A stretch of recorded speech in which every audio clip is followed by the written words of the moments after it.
Hello everyone! Today we're going to take a look at a new budget magnetic 7x7 from YJ, and I'm really curious to see how good it is, so let's take a look. Alright, so we have this rainbow box type of thing. It's actually really pretty, and it's standard on all the new YJ magnetic cubes coming out. Okay, getting into the puzzle itself, the first thing I saw are these giant holes on the outer layers. Wow. This puzzle is slightly on the bigger side, as I'm noticing right out of the box. On the left here is the Haze 7, and you can see that it is at least a millimeter, maybe 2 millimeters larger than the Haze. Let's see how the turning is.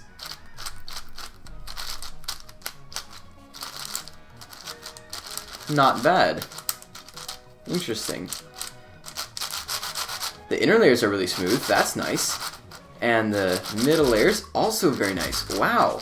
Okay, so all the layers are at a very nice speed right out of the box, and the magnetic click is pretty solid.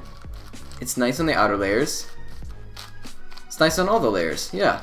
I'm finding it hard to hold though because it's so big and I'm used to like these really small 7x7s. For a larger comparison, here is the Spark, even smaller than the Haze, and it's a pretty noticeable difference in the hands.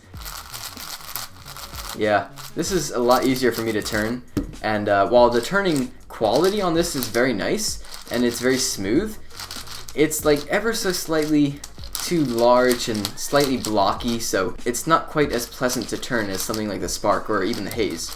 So out of the box, I'm really impressed with this cube. The corner cutting is really solid on the outer layers. Check it out. Pretty good. I don't know if these giant holes here have anything to do with it, but I wouldn't recommend doing any large corner cuts on 7x7 anyway, just in case it pops. But the turning is overall really smooth and the speed is pretty good.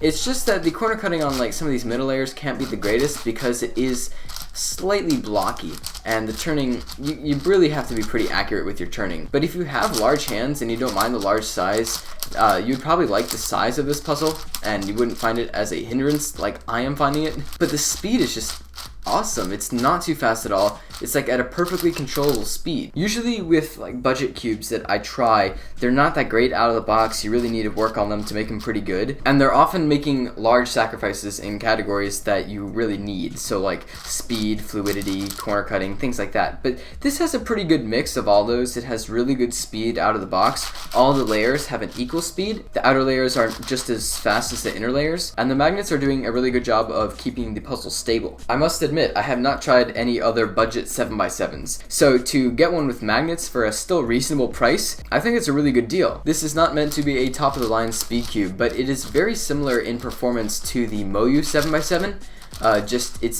slightly worse in every category. So obviously I believe it's a bit larger than the Moyu one. And the Moyu one, you know, it turns better, it has better corner cutting, it flows nicer from turn to turn. But like, I can turn this so easily, and I'm really impressed with the turning. The shades are also nice and vibrant. They have a really great contrast, especially this blue. It's a nice dark blue, and the green is very bright, but not too fluorescent.